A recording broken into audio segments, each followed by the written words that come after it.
All right, what's going on, guys? It's your boy Lou, right back again with another video. In this video, like I said before, I'm not going to be a hypocrite, right? So I have to address my crimes, right? I expect the police who are watching me, you know what I'm saying, stalking my Facebook and my YouTube and everything, to try to use this against me, right? But I, I don't mind. Like I said, it's about being honest. I'm trying to get right with Christ, so I'm not even worried about the police or man's consequence. It's about getting right with Christ for me, right? So, first off, any targeted individuals, don't react out of stupidity, right?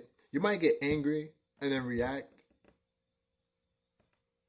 which is it's kind of hard, because it's intended for you to react. But if you're gonna react, at least take that page from my book where I gathered the evidence first. Even in the courtroom, they may tell you it's not gonna matter and stuff, but still have that evidence just in case, right? I'm gonna tell you about my crimes, right? My reactions to when I was a little ignorant of what was going on, and then when I was more educated but still a bit ignorant, as opposed to how much information and evidence that I have now, right? So my first crime was to manpower, right? They had already been harassing me at my primary job, Amazon. It wasn't through a temp agency. I had already been there for like 4 or 5 years, right? And they all of a sudden, after I met Z Hung, began to harass me.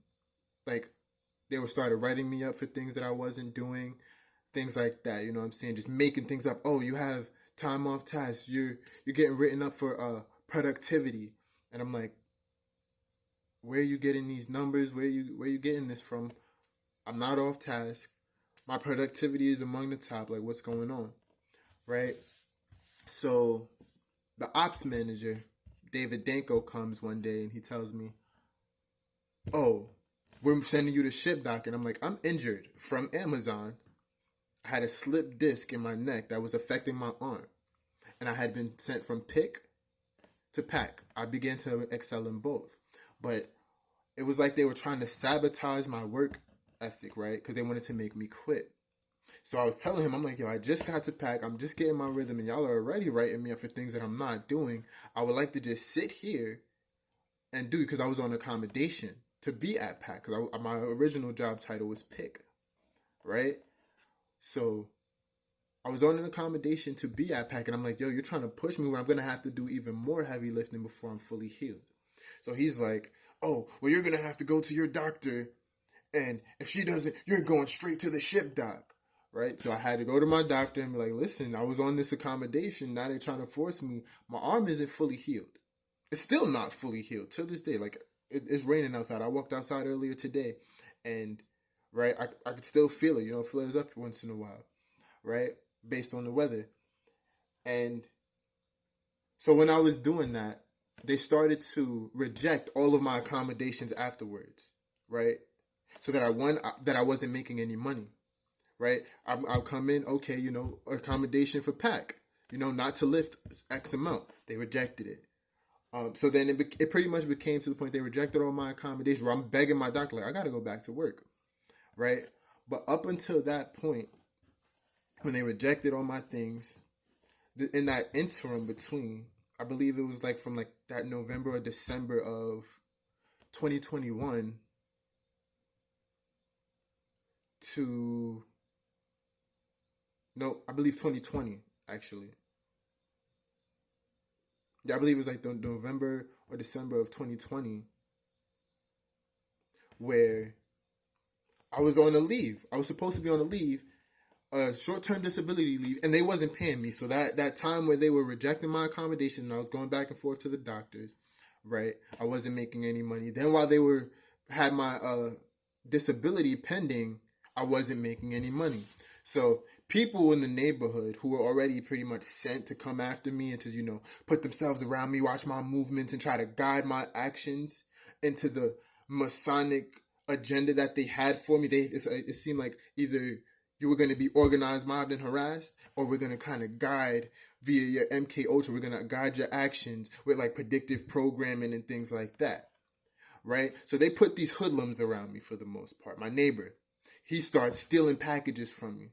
This is in June of 2020. This is actually before Amazon was going hard to harass me. He'd already been, trying to steal packages and stuff like that. Then, like I said, fast forward to December of 2020, where, okay, now I'm on this leave, so I'm spending more time with these people because, like I said, they're stealing my packages, and I'm more alert of that stuff. That's a black bag job, by the way. When they come, they steal your things. He came, he moved next door, immediately started stealing my things, and then once I approached him, I didn't just go, "Oh my gosh, you stole my things." I was like, "Have you seen my package?" I only asked him and my downstairs neighbor, and they both said they hadn't seen it. But then the next day, it reappears after I had already reordered the same thing. It was a Dragon Ball Z game, right? So now I ended up with two, and I ended up having to pawn them. But so with these two people, there was two. Another one was just another ex-coworker from Amazon, who would just be in the neighborhood. And I told somebody else, I was like, it's like he found me. I used to smoke weed, so I went to the plug one day, and he comes, and he's like, it's like he was looking for me. And I told an old acquaintance of mine that. And so they're now around me, you know what I'm saying, like watching me and trying to put themselves around me and stuff like that, trying to guide me into doing music and stuff like that. And I already told them, like, yo, I don't trust either one of you. If I did, we could have did something, but I don't trust you. But now, because they're, hoodlums and stuff, flexing for the gram, that's not me, right? And so we're looking for jobs now, I'm saying. So my neighbor next door, the one who stole my package, he goes, yeah, what I'm saying, I know these people, I know we could get a job quick, what I'm saying, through Manpower. He had to connect with a woman named Angelica, right? So, all right, cool. We go, we do this thing for Manpower, what I'm saying. We didn't have to do a drug test or anything. We probably would have failed and everything. But we didn't have to do a drug test or anything. But we go do this, boom, literally by the next week, we had this job. Or after the weekend, after we came from the Manpower office, we had the jobs. So it's at Walmart, Walmart warehouse. We're pretty much just janitors at the time, sanitation workers during COVID. So we're doing that literally first day by lunchtime, not even lunchtime, first break, we are fired because during that break we decided to celebrate. Yeah, we got jobs. Boom, we smoked celebratory blunts. We actually did two. We smoked two. That was over the top, right? And the other party, I'm going to call him A, and I'm going to call the other one B. B is my neighbor, by the way. So A ends up, when we go back in, getting stopped. And the guy in there in Walmart, he's all, yo, I'm smelling weed on you, And mind you, there was three of us. So he goes to A, and he's like, yo, I'm smelling weed on you, this, that, third. We all smoked. Me and B, we sprayed Axe on us. You know what I'm saying? A gave us some Axe, but A wanted to be different. So he put like the little, those little oils and stuff. He just put it on his wrist, mind you. And we took off our hoodie, me and B. We took off our hoodies and stuff, and he just did that real quick with the oils. So his smell kind of still lingered. And the dude was like, yo, you know what I'm saying? I still smell it on you. But A was my ride. So once he got caught up, dude came up to me, he smelled my neck and everything, he's like, nah, it's on you, A. And so I'm like, all right, since A is my ride, that's my boy for one, you know what I'm saying? I used to, we used to go door dashing and everything together. And at the time, I knew something was off between the two of them. So I was trying to separate them in a sense. I was like, yo, is A part of this whole weird situation that I didn't know exactly what it was. I didn't know it was organized mobbing exactly. I had heard about organized mobbing, but in my mind, I was like, no, I'm not that important to where people would organize mobbing, gang stalk me, you know what I'm saying? Things like that. I knew about it, and I kind of just brushed it off to the side, thinking, no, this person is harassing me, and then my work harassment was separate and stuff. I separated each thing, right? So, like the next week, B comes after me and A leave, from the Walmart warehouse. Boom, we're still looking for jobs, and B comes. He's like, yo, I could still put my time in. Mind you, we're working through Manpower. We just go in the app, or the little time, your schedule thing, you put in your time, and boom, you get your hours for the week, right? So it was already questionable to me. I'm like, so they don't check these things? Every time that I've had a job, the job let them know that we were terminated or things like that. Mind you, I was told that I could return since I didn't smell like weed, but I was like, nah, I'll just rock out with A, you know what I'm saying, help him DoorDash and stuff until I found my own job. But once B came and he was like, he suggested like, yeah, you know what I'm saying, I could still put my time in and things like that. My thought process was I need to watch B because he's the one who's coming around the block stealing this stuff. And the vibe that I got from him, right, the people he ran with and stuff, like it was like they were talking like they were trying to line me. If you're understanding if you understand the Urban Dictionary definition, I guess, for lying to somebody, is like a home invasion in a sense. So he's running with people who's talking about home invasion. I'm like, you're already stealing from my stuff. And it was like he was watching my house, which is why, like, it got to the point where before he stole my package, right, I wouldn't even talk to him, but he'd be like waiting outside, waiting to try to give me a ride. And I didn't know him like that. I just knew he used to work at Amazon as well, right? But he'd be like, oh, no, you're not going to make it to the bus station in time because I walk. Right? He's like, you're not going to make it to the bus station in time. Let me give you a ride. Let me give you... Like, it was like he was adamant. And so, what we did, in my stupidity, I'm like, in separating the organized mobbing and thinking they were separate things, I was like, this will allow me the opportunity to watch my home. Because if he tries to home invade me, a lot of my things, a lot of the things in my home, were actually my roommates, who was a female, and I was like, I'm not gonna let that slide, you know what I'm saying? Even though, you know, there was nothing going on between us, right? But I'm like, you know, she's my roommate. As a man, I was gonna protect my home. So I'm like, all right, I did the dumb thing, and I was like, when in Rome for now, do as the Romans do, you know. I'm putting in the time. So we started putting in our time, I believe, from like December to March, right? There were days where, you know, we put in like bonus hours and stuff like as if we worked overtime. But all it was go on the phone, put your schedule, you know what I'm saying, put the hours you worked, boom. That's it. I would go every Sunday, and I just put in my time, submit. That was it. You know, it's not like we physically went in the place, robbed anything. No, we just, and I was like, they didn't catch us yet, and I knew. And I told A, I was like, yo, we're going to get caught. And I'm going to suffer the consequence. I told him that. Right? Because I was the one who told him not to do it. I was like, nah, because he wanted to do that and do the unemployment thing. I was like, nah, don't do that. Like in my head, I'm like, you got kids and stuff.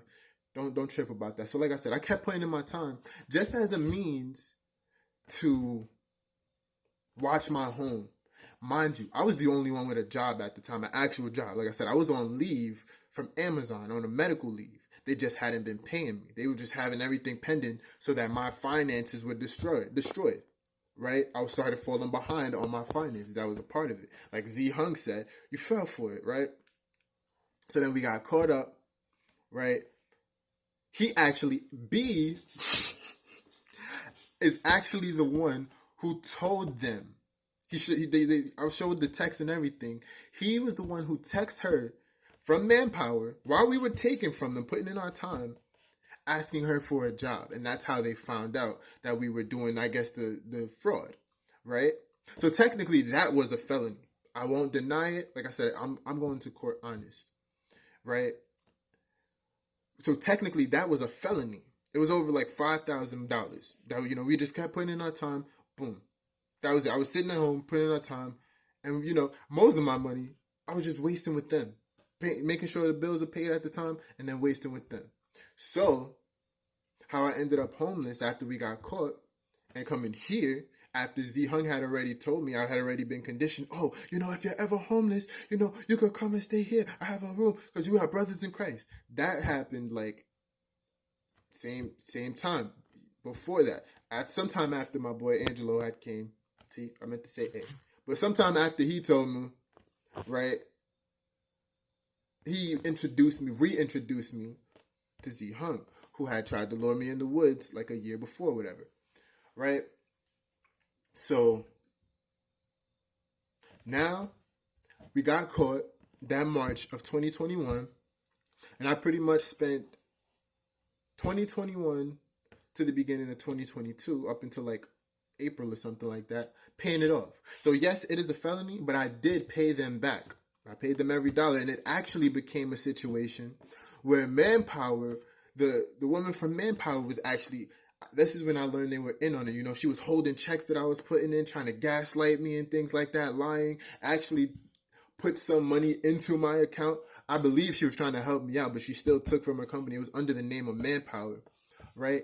And I'm like, what's going on here, right? It was like I said, again, I was separating these things. I'm like, Manpower's harassing me. Amazon is harassing me. Mind you, Amazon and them had already been harassing me. Part of the organized mobbing and harassment is they build a profile on you long before you even realize, right? So I'm like, yo, what is going on? It's like, I'm like almost overwhelmed to the point where I had to give it to God, right? I'm just like, yo. And that's when he told me, he's like, you remember that organized mobbing thing that you was hearing about on YouTube and things like that? Yeah, that's what's going on. You knew it. I blocked your mind because you were dabbling in the things that Satan's people were dabbling in, right? I'm stealing and stuff like that. That's a sin. Regardless of how you want to look at it, no matter the situation, you know what I'm saying? Yeah, your circumstances might have called for you. It's still a sin, so you will still have to suffer the consequences. So I believe that's a part of this, right? So now I'm like, okay. So like I said, I paid her back already. Go through the year. I ended up being homeless, coming here, you know what I'm saying? Getting kicked out from here before, you know. So this is how many times I've been here, come back, right? And it's like I'm at the point where I'm tired of this cycle. But I'm like, okay. From that point forward, once I paid them back, mind you, I had already started gathering the evidence from Amazon once they started trying to write me up and stuff like that for things I wasn't doing back in 2020 before. Because I knew something was off there. I was like, yo, they're harassing me. Why? So I started recording there. You know what I'm saying? Let me see. Boom, boom, boom. Right? See, I can go to my photos. You see May 2020. You know what I'm saying? That's when I was recording because they started being weird since then, way before I even did anything with Manpower. But once I finished, once I knew, I actually found out, I thought about the organized mobbing thing back in like January of 2021. I was like, oh, that's what this is. But I was playing the part, so I kept on. I still had like lacked information, right? But God kind of showed it to me, and I was like, okay. That's why I told A, I was like, we're going to get caught. And I'm going to have to suffer the consequences. I don't know if he knew what I meant, but I meant like the spiritual repercussions, right? So I made it my business. I was like, okay, I still need to wait to get paid from Amazon. So I'm going to just keep doing this until Amazon pay me. Like I said, we got caught in March. I don't think I got paid from Amazon till like June. Right, so I fell behind on bills and everything. I ended up homeless. Ended up coming here. Then I ended up leaving here. You know, trying to you know be a decent person and not judge Z Hung for being a homosexual and things like that. But it doesn't work unless I just stay here and stay to myself for the most part, which is what I do here. He's not home half the time. But from that point, I was like, okay, first let me pay off Manpower. Let me pay them off, even though they were part of this harassment thing. And like I said, I got emails and things like that where, you know, they gaslighted me, holding checks and stuff, things that just don't make sense, trying to lie to me and stuff like that. They're propaganda, right? And when I did get locked up recently, it wasn't on my record. So if they put it there after this video and try to use it against me in court, that's literally what's going to happen. You know what I'm saying? That's literally what would have happened. You know what I'm saying? They would have been like, oh, snap, we got something where we can use it against them. That's why I have no problem telling you. I expect these things from these people. Right? But like I said, I paid it off. And I was like, once I paid it off, that's when I started focusing on like the organized mobbing and Gangstalking. I was like, okay, now I'm free of the debt from Manpower. I'm good. Once I did that, I started focusing on Amazon, getting all the evidence and stuff like that of the sound campaigns and things like that. Once I got my job back finally, I was already still behind because from when we got caught to the time that I had to go back to work, it was pretty much just...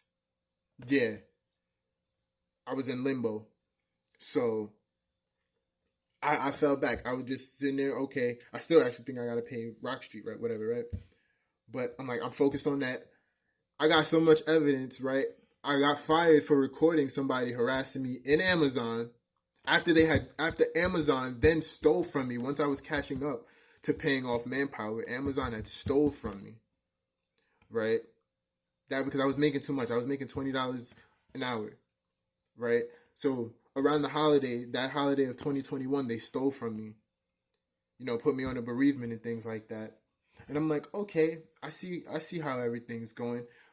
Once I got the evidence for that, they just, they fired me for safety because I recorded the person. Since they didn't want to check the cameras, I recorded it myself. And they said since I was on a machine, I wasn't moving or anything, but they were like, since you're on a machine, that's a safety violation. They fired me, right?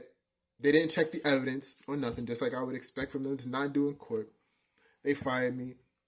I spend all of this time from there. So I come here after I was on Washington Street. Once I found a place after being homeless on Washington Street around the December time, I believe, of 2021.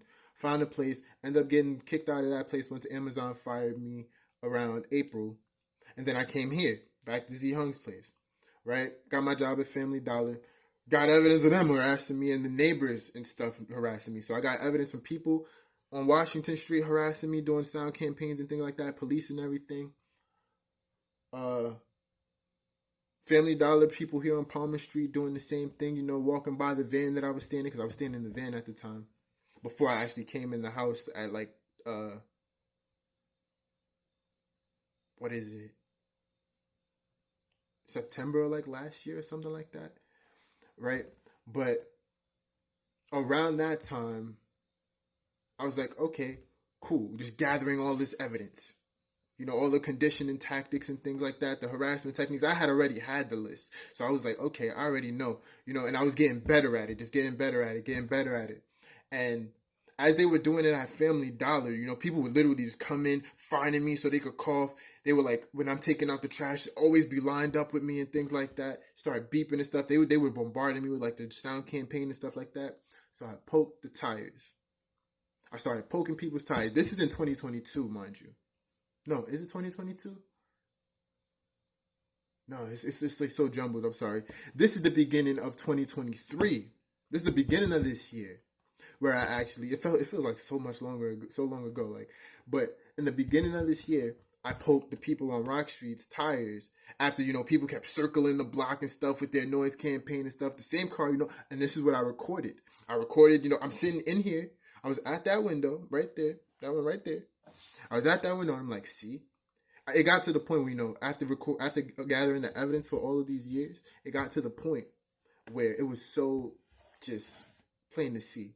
You know what I'm saying? So predictable that I was like, see, they've been doing this. Every time I posted something on Facebook, right after I post, they'll start, and I would catch the evidence. Right after I post, people start circling the block, hitting their horns and stuff like that, or just revving it up. And I was catching all the evidence. So I was like, okay, I'm going to make them stop. This is my naive thinking, right? I'm like, I'm going to make them stop.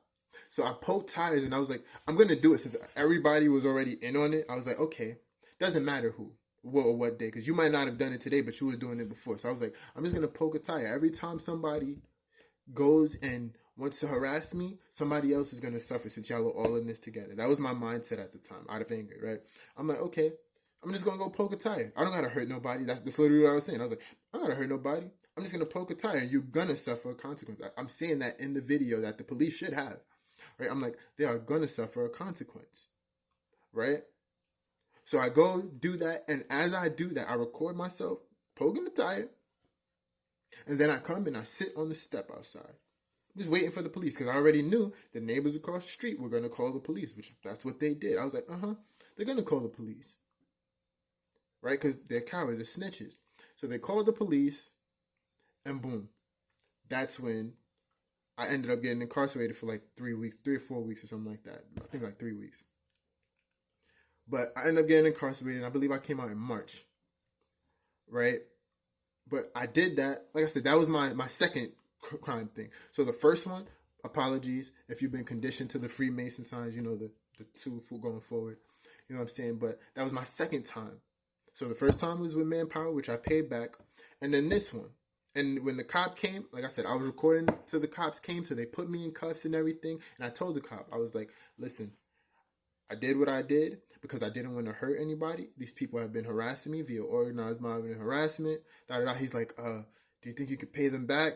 And I was like, honestly, I don't know, because I don't think so. That was like the whole point. They would just focus on me like paying them back. They didn't ask me what the harassment was or anything. Like I'm like, and I did tell them like, they've been circling the block doing the sound campaign. I'll call it noise pollution. That time I was like doing their noise pollution, yada yada yada, boom. And to make this long story short, from then I've just still been gathering evidence. But now we're going to trial, because what happened was when I came out, they tried to put me in the ARD program, but they continue to harass me. So I'm not going to conform, right? It's not in my nature to, you know what I'm saying, to just conform to evil and things like that, to conform to occultists, right? To conform to the agenda. So I was like, okay, I was trying to be nice, hoping that you would stop. That's the reason why I poked your ties in the first place, thinking that y'all were going to stop and we get this trial going. But when I did ARD, it was like they got super confident, like, oh yeah, he just doing the ARD program, he's conforming. So I was like, you know what? I need to cancel this ARD. And what my probation officer did was, I tried to cancel it with her, just based off the fact that, all right, I was jobless. I just lost my job in like September. So right in September, I'm like, okay, I'm going to be jobless. I'm going to be homeless. So I need to let me just cancel this ARD program, because I'm not going to be able to afford the fine. It was like $3,000, almost like $3,200, almost around there, that ballpark, right, for the tires. And I'm like, I'm not going to be able to pay it anyway. And it's already scripted for me to be homeless or incarcerated. So let me just go to trial, right? And then she sped up the trial once my neighbors across the street called the cops on me when somebody broke into the house here and tried to do a black bag job on me, and I went out recording. Then they proceeded to hit me with noise pollution, and I recorded and called the guy across the street a pussy, and he got mad and continued to give me evidence. And I was like, thank you, being facetious. And then they called the cops on me. So because of them calling the cops on me, they expedited the process to where now my court date is now November 27th. And that's the story of my crime so far. I haven't done anything else since then. I don't plan to.